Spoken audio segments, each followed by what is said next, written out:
सीधा मुद्दे पर आते हैं।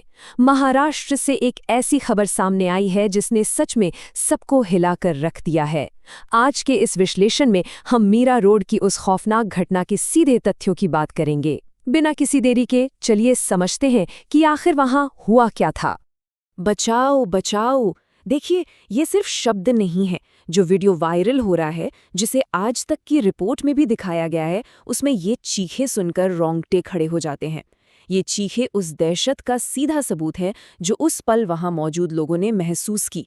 बिल्कुल भी बड़ा चढ़ाकर नहीं कह रही हूं, ये चीखें ही बता देती हैं कि वहां का माहौल कितना ज्यादा तनावपूर्ण और डरावना था। और ये सब हुआ कहाँ? मुंबई के मीरा रोड इलाके में। अब मीरा रोड वैसे तो अपनी आम रोजमर्रा की भागदौड़ और सामान्य जीवन के लिए जाना जाता है, लेकिन इस एक घटना ने अचानक से इस जगह को पूरे देश की अखबारों की हेडलाइंस में ला खड़ा किया है।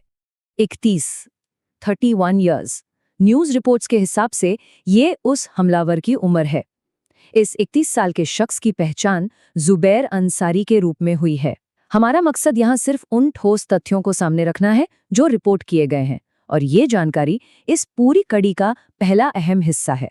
अब सवाल उठता है कि जुबैर का निशाना कौन बना? तो जवाब है वहां मौजूद 2 सिक्योरिटी गार्ड। सोचिए, ये वो लोग थे जो बस अपनी ड्यूटी कर रहे थे, अपनी तय जगह पर खड़े थे। इस घटना से पहले उनका जुबैर से कोई लेना देना नहीं था, फिर भी वो इस भयानक हमले का शिकार हो गए। तो अब आते हैं सबसे अहम हिस्से पर, हमला और उसका कारण। सबसे बड़ा सवाल यही है कि आखिर इस हमले की असल वजह क्या थी? क्या कोई पुरानी दुश्मनी थी या रास्ते में अचानक हुई कोई बहस?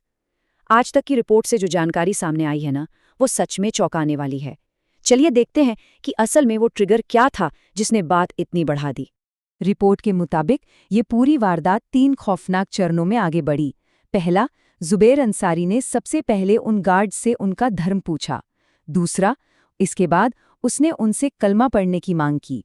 और फिर तीसरा, जब उन गार्ड्स ने ऐसा करने से साफ मना कर दिया तो उन पर सीधे चाकू से जानलेवा हमला कर दिया गया। ये एकदम सीधा और स्पष्ट घटनाक्रम बताता है कि असल में हिंसा की शुरुआत कैसे और क्यों हुई। इतिहास की एक खौफनाक समानता। अब देखिए, ये जो न्यूज़ रिपोर्ट है वो इस घटना को सिर्फ मीरा रोड तक सीमित नहीं रखती, बल्कि इसे एक बहुत ही डरावने ऐतिहासिक संदर्भ से जोड़ती है। मीरा रोड की इस घटना और पहलगाम में हुए उस पुराने आतंकी हमले में एक बहुत ही परेशान करने वाला पैटर्न है, एक अजीब सी समानता। दोनों ही मामलों में क्या हुआ? लोगों को निशाना बनाने से पहले उनसे उनका धर्म पूछा गया और फिर उनकी जान ली गई।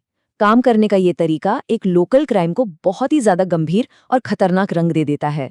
तो अंत में ये सवाल दिमाग में गूंजता है कि धर्म पूछकर इस तरह जान लेने की ये घटनाएं आखिर हमारे समाज के लिए क्या संकेत दे रही हैं? ये सिर्फ कोई मामूली सवाल नहीं है, बल्कि एक ऐसा मुद्दा है जिस पर हम सबको गहराई से सोचना होगा। जब तथ्य इतने साफ हों, तो उनसे मिलने वाले इशारे समाज की पूरी दिशा तय कर सकते हैं। इस गंभीर मुद्दे के हर पहलू को समझने के लिए आज के इस विश्लेषण में साथ जुड़ने के लिए बहुत बहुत धन्यवाद। सोचने वाली बात है ना?